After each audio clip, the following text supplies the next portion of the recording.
Hi, and welcome to my first informational video, Happy with Cancer.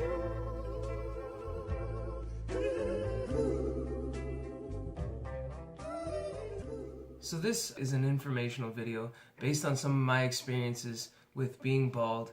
I chose to be bald from day one. Once I found out I was going through radiation and chemo, the process of just cutting it all off to avoid kind of the weird transition of having half of my head bald and half of it not.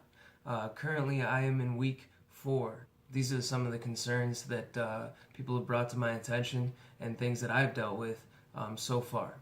So when getting into shaving, you want to worry about dried out skin, redness, and irritation. You want to start out with something a little easier, kind of like what I would call the training wheels of razors. And this worked the best for me from the beginning. It's actually the Venus Swirl. I call it the Venus Swirly Ball thing. Two main parts about this thing in particular are the fact that it actually has lotion or gel on the outsides of the razor.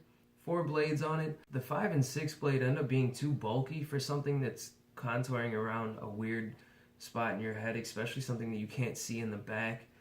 So I would recommend, or at least for me, it worked out with the 4 blades and something with gel already on there, because I was using this in conjunction with Venus Olay Violet Swirl, and it works really well from day one if you're learning how to do this, because you're not taking off all the hair. It's a lot better than just using a traditional razor with 1 or 2 blades. I don't have a bunch of facial hair to really worry about in the first place. Don't break out too often. I do have sensitive skin, but that's a whole nother topic. The traditional shave cream eventually does do the trick. Now, I do focus a lot on the fact that I'm using the Venus and the shiny ball thing, but I do have kind of a preference with the shave creams. It's a little bit more moisture, it feels better afterwards, and they usually come in like a 2-pack, and they have like a post-healing shave cream, which I really like. And even if I'm not using the actual cream,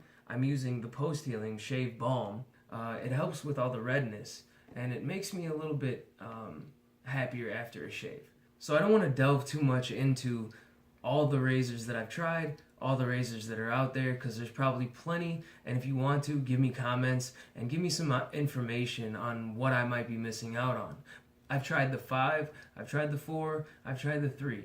I've tried all the different types of blades there are. I've even tried some of the Bic disposables, which not the best, especially when you're first starting out. Use something with a lot of foam, with a lot of lotion, with a lot of moisturizing something or other, and then try to use something that has moisturizer on the side too.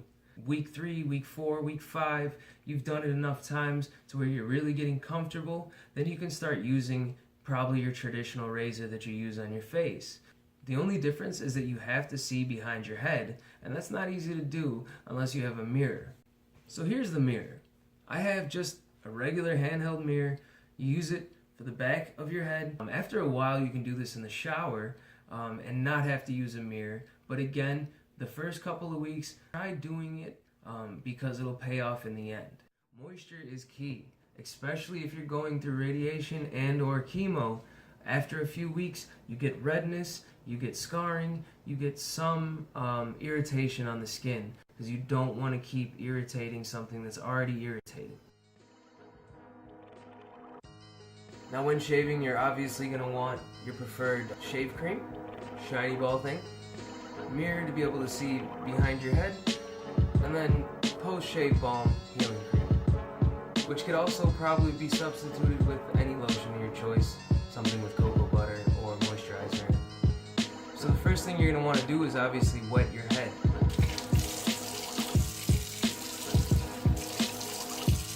I've seen people put hot towels on their head for a couple of minutes in barber shops. Apparently that opens the pores a little bit more. So when applying the cream, you want to use it as much as you can and try to get full coverage around the head. We're good to go, ready to start shaving.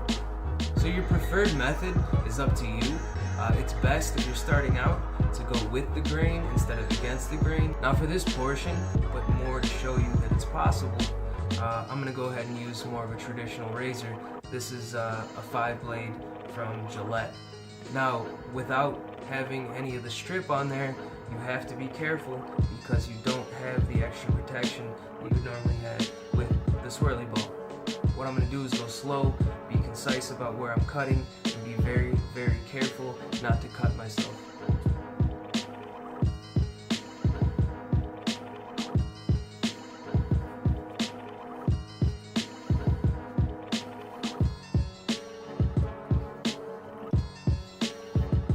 Always going to be the tricky part, going against the grain on the side of your head.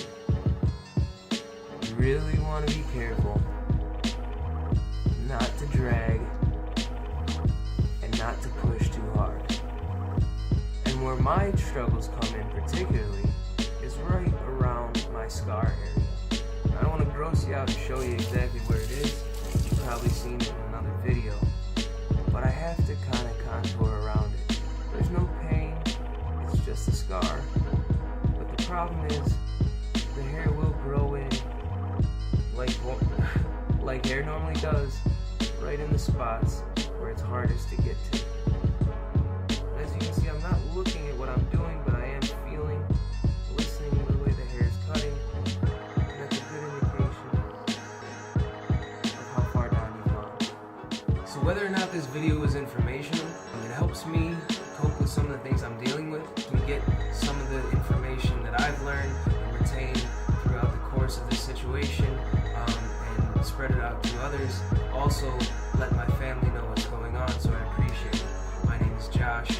Thanks for watching my channel, and I'm happy with cancer. Thanks a lot. You have a good one.